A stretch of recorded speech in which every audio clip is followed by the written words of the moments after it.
13 দাগের এর একের মাত্রা দেখো, একটি লম্ববৃত্তাকার শঙ্কুর তির্যক উচ্চতা 15 সেমি এবং ভূমিতলের ব্যাসের দৈর্ঘ্য 16 সেমি হলে শঙ্কুটির পার্শ্বতলের ক্ষেত্রফল কত? এখানে 4টে অপশান দেওয়া আছে। ওকে, তাহলে প্রথমে কি লিখছি দেখো, প্রথমে লিখছি কি না, লম্ববৃত্তাকার শঙ্কুর তির্যক উচ্চতা, এটা লিখে নিচ্ছি। ওকে, তাহলে প্রথমে লিখছি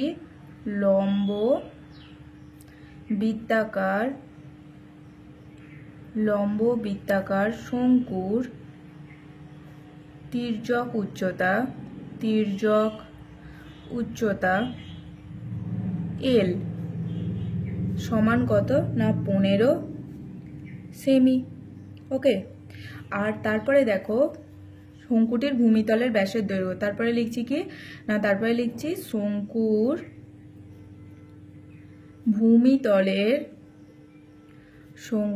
ভূমিতলের ব্যাসের দৈর্ঘ্য কত? ব্যাসের দৈর্ঘ্য হচ্ছে 16 সেমি। ওকে, দেখো তাহলে অতএব দিয়ে কি লিখছি না, অতএব ব্যাসার্ধ সমান কত? ব্যাসার্ধ আর সমান 16/2। দেখো 2 8 16, তাহলে কত আসছে? 8 সেমি। এখানে কি বের করতে দিয়েছে না, শঙ্কুটির পার্শ্বতলের ক্ষেত্রফল। তাহলে লিখছি অতএব শঙ্কুটির পার্শ্বতলের ক্ষেত্রফল সমান কত জানি? পার্শ্বতলের ক্ষেত্রফল সমান জানি পাই আর এল বর্গ সেমি। ওকে, এবার এখান থেকে দেখো এখানে কি পাইটা রেখে দিয়েছে। ওকে, তো এখানে পাইটা আমরা রেখে দিলাম, আর এর মানটা বের করলাম, বসালাম 8, আর এল এর মান হচ্ছে 15, এত বর্গ সেমি। তাহলে কত আসছে দেখো, 5 8 40, 8 1 8 আর 4 12, 120 পাই। ওকে, কত এলো? 120 পাই। ওকে, তো কোন অপশানটা হচ্ছে? অপশান হচ্ছে 120 পাই বর্গ সেমি। আচ্ছা, এটা কোন অপশান? অপশান হচ্ছে সি এরটা। ওকে, 2 নম্বরটা দেখো, 2 এরটা বলছে দুটি লম্ববৃত্তাকার শঙ্কুর আয়তনের অনুপাত হচ্ছে 1:4, তাদের ভূমিতলের ব্যাসের দৈর্ঘ্যের অনুপাত 4:5 হলে তাদের উচ্চতার অনুপাত কত হবে? ওকে, তাহলে দেখো আমরা প্রথমে কি করছি, ধরি প্রথম শঙ্কুটির ব্যাসার্ধ R1 একক ও উচ্চতা হচ্ছে কত? উচ্চতা হচ্ছে H1 একক। আচ্ছা, এটা প্রথম শঙ্কুটির বের করলাম, এবং দ্বিতীয় শঙ্কুটির ব্যাসার্ধ কত? ব্যাসার্ধ হচ্ছে R2 একক ও উচ্চতা হচ্ছে কত? উচ্চতা H2 একক। দেখো প্রথমে এখানে ভূমিতলের কি বলেছিল না, ভূমিতলের ব্যাসার্ধের দৈর্ঘ্যের অনুপাত 4:5, তো আয়তনের অনুপাত প্রথম দিয়েছে, তো আয়তন বের করতে গেলে আমাদের উচ্চতা চাই আর ব্যাসার্ধ চাই, সেটা আমরা দুটো শঙ্কুর ক্ষেত্রে ধরে নিলাম। ওকে, এবার দেখো কি লিখছি না, অতএব প্রথম শঙ্কুটির আয়তন কত? আয়তন সমান 1/3 পাই R1 স্কোয়ার H1। ওকে, এত ঘন একক। এবং দ্বিতীয় কি লিখছি না, দ্বিতীয় শঙ্কুটির আয়তন সমান কত? আয়তন সমান 1/3 পাই R2 স্কোয়ার H2, এত ঘন একক। ওকে, এবার দেখো প্রশ্নানুসারে কি পাবো না, এটা H2 এটা সমান কত? 1:4 এবং R1:R2 সমান কত? 4:5। ওকে, দেখো তাহলে লিখছি কি না, প্রশ্নানুসারে কি লিখছি না 1/3 pi r1 square h1 is to 1/3 pi r2 square h2 এটা সমান কত? এটা সমান আছে কত না 1:4। ওকে, এবং কি না r1:r2 সমান দেয়া আছে কত না 4:5। ওকে, 4:5। দেখো এটা আমরা 1 নম্বর দিচ্ছি আর এটা 2 নম্বর দিচ্ছি। ঠিক আছে, প্রথমে আমরা লিখছি কি না 2 নং থেকে পাই। কি পাচ্ছি দেখো 2 নং থেকে পাচ্ছি যে r1/r2 সমান কত 4/5। এবার কি এই মানটা আমরা এখানে বসাবো। তাহলে কি লিখছি 1 নং থেকে পাই কি পাচ্ছি দেখো এখানে বলছি 1/3 পাই r1 স্কোয়ার h1 এটা h2 আছে মানে বাই হবে 1/3 পাই r2 স্কোয়ার h2 সমান কত 1/4। তাহলে 1/3 1/3 কেটে গেল। ওকে, বা এখান থেকে কি লিখতে পারি দেখো এখান থেকে 1/3 পাই 1/3 পাই উঠে গেল। তাহলে r1 square h1 by r2 square h2 সমান কত 1/4। তো এখান থেকে আমরা কি লিখতে পারি দেখো এখান থেকে লিখতে পারি r1/r2 তার স্কোয়ার ইন্টু h1/h2 সমান কত 1/4। এবার দেখো r1/r2 সমান কি পেয়েছিলাম r1/r2 সমান ছিল 4/5। তাহলে এখানে কি বসাচ্ছি 4/5 স্কোয়ার ইন্টু h1/h2 সমান কত 1/4। বা 16/25 ইন্টু h1/h2 সমান কত আসছে 1/4।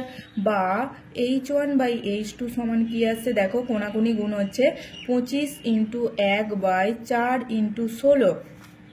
তাহলে কত আসছে 25-এর 64। বা এখান থেকে কি আসছে না h1:h2 সমান আসছে 25:64। তাহলে অপশান কতটা আসছে দেখো অপশান আসছে ডি এরটা। ওকে, তাহলে তাদের উচ্চতার অনুপাত কি লিখছি অতএব তাদের উচ্চতার অনুপাত সমান কত উচ্চতার অনুপাত সমান 25:64।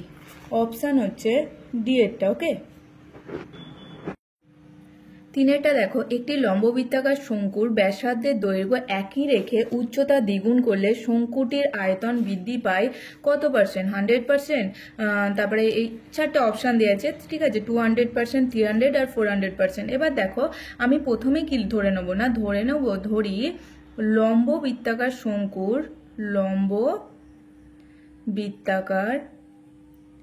শঙ্কুর কি না ধরি লম্ববৃত্তাকার শঙ্কুর ব্যাসার্ধের দৈর্ঘ্য হচ্ছে কত ব্যাসার্ধের দৈর্ঘ্য r একক। ওকে, এবং উচ্চতা কত একক না h একক। এবার কি বলছি দেখো তাহলে আয়তনটা লিখতে পারবো এবার। তাহলে অতএব লম্ববৃত্তাকার শঙ্কুর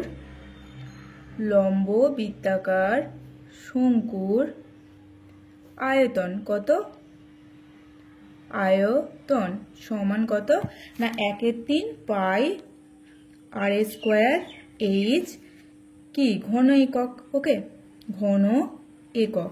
এবার দেখো কি বলছে না ব্যাসার্ধের দৈর্ঘ্য একই রেখে উচ্চতা কত করবে দ্বিগুণ করবে। তাহলে দেখো উচ্চতা এখন ব্যাসার্ধের দৈর্ঘ্য একই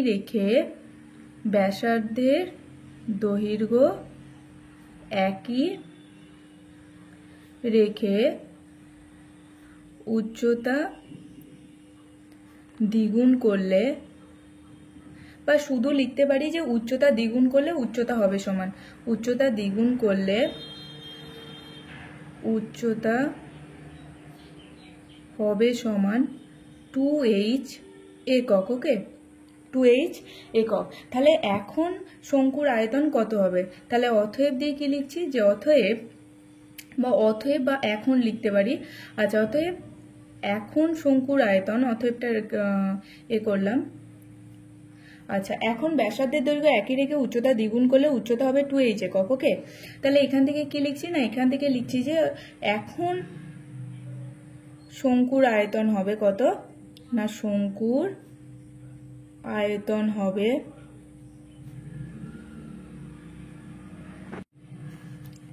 দেখো এখন শঙ্কুর আয়তন হবে সমান কত না 1/3 পাই আর স্কোয়ার, এইচ এর জায়গায় কত লেখা হবে 2h। ওকে, ঘন একক। ওকে, তাহলে কত আসছে না, এখান থেকে আসছে দুইটা যদি এখানে নিই 2/3 পাই আর স্কোয়ার এইচ ঘন একক। ওকে, এবার দেখো শঙ্কুর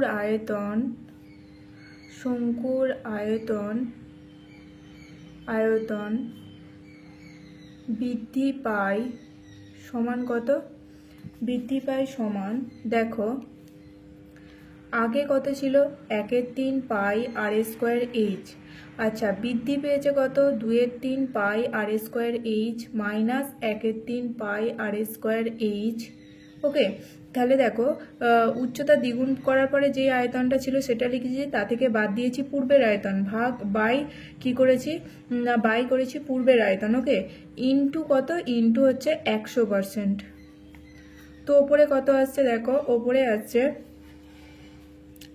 ওপরে আমরা কি লিখছি 2/3 মাইনাস 1/3 পাই আর স্কোয়ার এইচ, আর নিচে কি আসছে 1/3 পাই আর স্কোয়ার এইচ ইন্টু 100%। ওকে, তাহলে কত আসছে দেখো, এই আর স্কোয়ার এইচ পাই আর স্কোয়ার এইচ পাই আর স্কোয়ার এইচ কেটে যাচ্ছে, তাহলে কত আসছে উপরে আসছে, উপরটা যদি আমি করি দেখো 2/3 থেকে 1/3 বাদ দিলে 2 মাইনাস 1 ইন্টু কত ইন্টু 100%, তাহলে ওপরেও আসছে 1/3 নিচে 1/3 ইন্টু কত পার্সেন্ট ইন্টু 100%, তাহলে এটা কেটে গেল, তাহলে এলো কত 100%। অপশন হচ্ছে এটা। ওকে, তাহলে এখানে পাই আর স্কোয়ার এইচ কেটে যাচ্ছে। ওকে, চারেরটা দেখো বলছে একটি শঙ্কুর ব্যাসার্ধের দৈর্ঘ্য এবং উচ্চতা দ্বিগুণ করলে শঙ্কুটির আয়তন হয় পূর্বের শঙ্কুর আয়তনের কত গুণ। ঠিক আছে, তাহলে প্রথমে আমরা ধরে নিচ্ছি, ধরি শঙ্কুর ব্যাসার্ধের দৈর্ঘ্য কত, ব্যাসার্ধের দৈর্ঘ্য আর একক এবং উচ্চতা কত একক, উচ্চতা হচ্ছে এইচ একক। ওকে, অতএব শঙ্কুটির আয়তন সমান কত, শঙ্কুটির আয়তন সমান কত না 1/3 পাই আর স্কোয়ার এইচ ঘন একক। এটা আমরা জানি শঙ্কুর আয়তন। এরপরে কি বলছে না, শঙ্কুটির ব্যাসার্ধের দৈর্ঘ্য আর উচ্চতা দ্বিগুণ করলে। আচ্ছা, শঙ্কুটির কি লিখছি দেখো, শঙ্কুটির ব্যাসার্ধের দৈর্ঘ্য দ্বিগুণ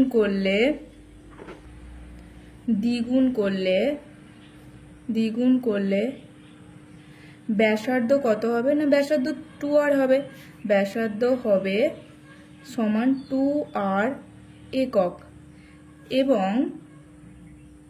এবং শঙ্কুটির কি লিখছি, শঙ্কুটির উচ্চতা দ্বিগুণ করলে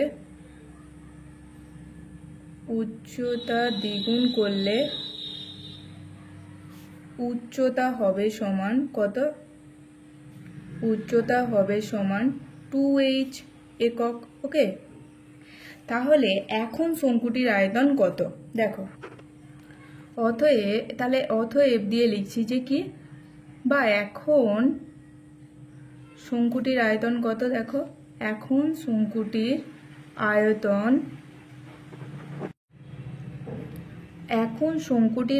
সমান কত, এখন শঙ্কুটির আয়তন সমান 1/3 পাই আর স্কোয়ারের জায়গায় কি লিখবো 2r স্কোয়ার ইন্টু এইচ এর জায়গায় কত লিখবো 2h। ওকে, এত ঘন একক। ওকে, তাহলে কি আছে 1/3 পাই, এটা কত আছে 4r স্কোয়ার ইন্টু 2h ঘন একক। তাহলে দেখো 4 2 8, 8/3 পাই আর স্কোয়ার এইচ ঘন একক। তাহলে 8টা যদি আমরা এমনি লিখি 8 ইন্টু 1/3 পাই আর স্কোয়ার এইচ ঘন একক। 8 ইন্টু 1/3 পাই আর স্কোয়ার এইচ, তাহলে পাই আর স্কোয়ার এইচ আগের শঙ্কুর আয়তন ছিল, ঠিক আছে। তাহলে 8 ইন্টু পূর্বের শঙ্কুর আয়তন, তার মানে এখানে কি বলছে না শঙ্কুটির আয়তন হবে পূর্বের শঙ্কুর আয়তনের কত গুণ। তাহলে এই জায়গাটা সমান আমরা কি লিখতে পারি, সমান আমরা লিখতে পারি 8 ইন্টু পূর্বের শঙ্কুর আয়তন। তাহলে পূর্বের শঙ্কুর আয়তনের কত গুণ আসছে না এলো কত না এলো হচ্ছে 8 গুণ, তার মানে অপশান হচ্ছে ডি এরটা। তাহলে শঙ্কুটির আয়তন হয় পূর্বের আয়তনের কত গুণ 8 গুণ। তাহলে লিখছি কি, তাহলে লিখছি আমরা যে শঙ্কুটির আয়তন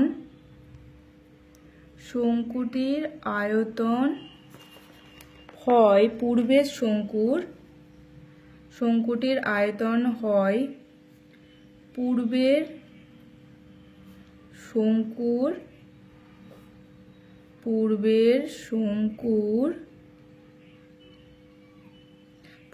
শঙ্কুর কি না পূর্বের শঙ্কুর আয়তনের কত গুণ, আয়তনের 8 গুণ। ওকে, তাহলে অপশান হচ্ছে ডি এরটা। ওকে, এরপরে 5এরটা দেখো, একটি লম্ববৃত্তাকার শঙ্কুর ব্যাসার্ধের দৈর্ঘ্য বলেছে r/2, তির্যক উচ্চতা 12 একক হলে সমগ্র তলের ক্ষেত্রফল বের করতে বলেছে। ওকে, দেখো প্রথমে আমরা কি লিখছি, প্রথমে লিখছি লম্ব বৃত্তাকার শঙ্কুর ব্যাসার্ধের দৈর্ঘ্য কত দেওয়া আছে না r/2 একক। ওকে, আচ্ছা, এবং কি দেওয়া আছে, এবং তির্যক উচ্চতা দেওয়া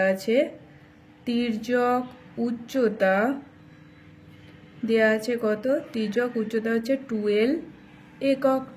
ওকে, তাহলে অতএব কি লিখছি না সমগ্র তলের ক্ষেত্রফল, অতএব শঙ্কুটির সমগ্র তলের ক্ষেত্রফল সমান সমগ্র তলের ক্ষেত্রফল সমান কত না আমাদের সূত্র কি ছিল, কি সূত্র ছিল, পাই আর ইন্টু আর প্লাস এল, সরি পাই আর এর জায়গায় এখন কি বসাবো না আর এর জায়গায় বসাবো r/2 ইন্টু আর প্লাস এল, r/2 প্লাস 12 এত বর্গ একক। ওকে, এত বর্গ একক। তো এখানে যেটা বলেছে দেখো, এখানে আমরা কি করছি না এখানে বের করছি দেখো পাই আর করলাম। এবার দেখো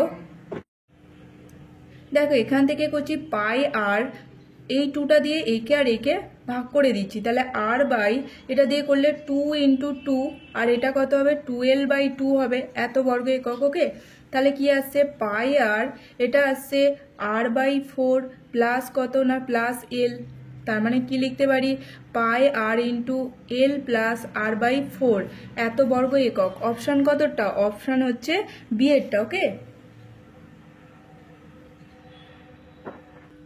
দেখো 13 দাগের বিয়ের 1-টা বলছে একটি লম্ববৃত্তাকার শঙ্কুর ভূমিতলের ব্যাসার্ধের দৈর্ঘ্য অর্ধেক এবং উচ্চতা দ্বিগুণ করা হলে শঙ্কুটির আয়তন একই থাকে। ওকে, এটা সত্য না মিথ্যা সেটা দেখাতে বলেছে। দেখো প্রথমে আমরা লিখছি কি, ধরি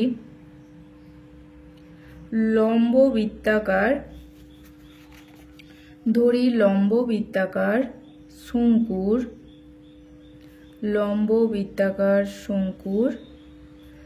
ভূমিতলের ব্যাসার্ধের দৈর্ঘ্য কত না r একক। ওকে, এবং কি না এবং উচ্চতা কত, উচ্চতা হচ্ছে h একক। তাহলে অতএব দিয়ে কি লিখছি, অতএব লম্ববৃত্তাকার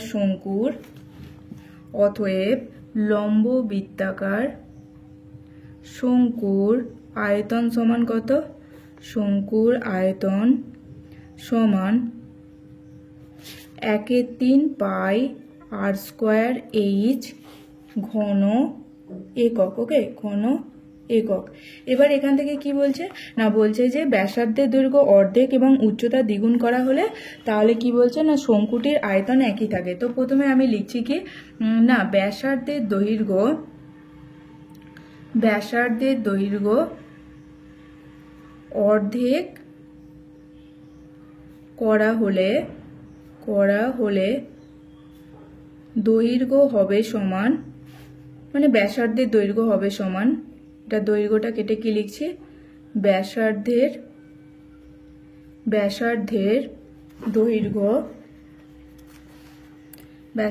দৈর্ঘ্য হবে সমান কত না, ছিল আর হলো r/2 একক। ওকে, এবং কি না, এবং বলছি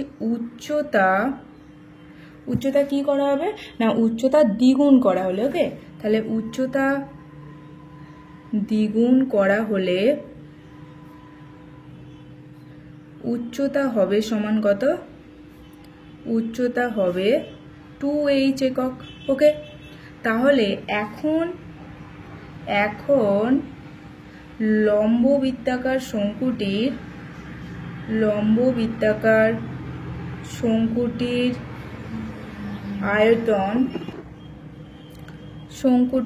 আয়তন সমান কি না, 1/3 পাই আর স্কোয়ার, আর এর জায়গায় এখন কি লিখবো, r/2 স্কোয়ার ইন্টু এইচ মানে 2h এত ঘন একক। ওকে, তাহলে কত আসছে দেখো, 1/3 pi into r²/4 into 2h, তাহলে কত আসছে না, এটা 1/2, তাহলে 1/2 ইন্টু 1/3 পাই r²h ঘন একক। তাহলে আগে যে আমাদের আয়তনটা ছিল 1/3 পাই r²h, এখন কি আসলো, হাফ ইন্টু 1/3 পাই r²h, মানে কি হলো না, মানে কমে গেল এটা। ওকে, তো এটা কমে যাচ্ছে। তাহলে এটা বলেছিল কি না, বইয়ে বলেছিল যে একই থাকবে, তাহলে এখানে বলেছে একই থাকবে, তাহলে এটা কি একই থাকছে, একই থাকছে না, সুতরাং এই বিবৃতিটি কি মিথ্যা। তাহলে এখান থেকে লিখছি, সুতরাং বিবৃতিটি মিথ্যা। ওকে, এরপরে দেখো দুয়েরটা কি বলছে, একটি লম্ববৃত্তাকার শঙ্কুর উচ্চতা, ব্যাসার্ধ এবং তির্যক উচ্চতা সর্বদা একটি সমকোণী ত্রিভুজের বাহু ত্রয়, মানে 3টে বাহু আর কি। দেখো এখান থেকে আমরা ছবিটা আঁকছি, প্রথমে ছবিটা এঁকে নিচ্ছি।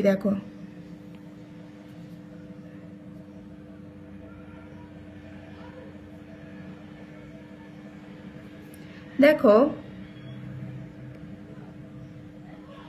এটা হচ্ছে ছবিটা আঁকলাম। তো কি বলেছে না, বলেছে যে লম্ববৃত্তাকার শঙ্কুর উচ্চতা, মানে এটা হচ্ছে আমাদের কি না, এটা হচ্ছে উচ্চতা। ওকে, তাহলে এটা হচ্ছে উচ্চতা।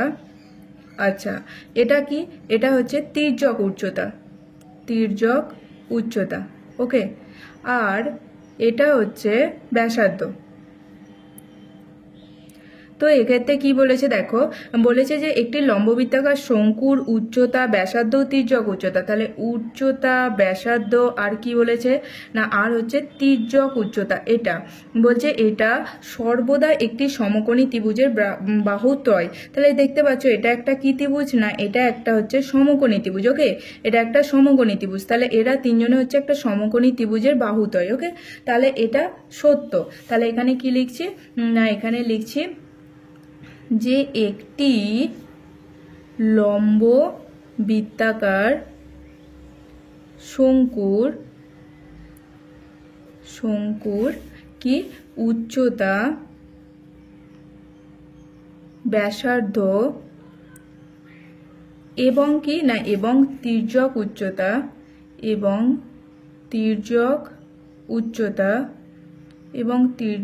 উচ্চতা একটি সর্বদা একটি সমকোণী ত্রিভুজের বাহুদ্বয়, সর্বদা একটি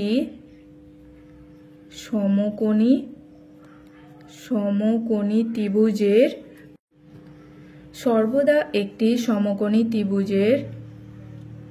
বাহু ত্রয়। এটা কি না, এটা হচ্ছে সূত্র। ওকে, এটা বোঝা গেছে যে এটা একটা কি ত্রিভুজ না, এটা হচ্ছে একটা সমকোণী ত্রিভুজ। ওকে, এটা 90 ডিগ্রি।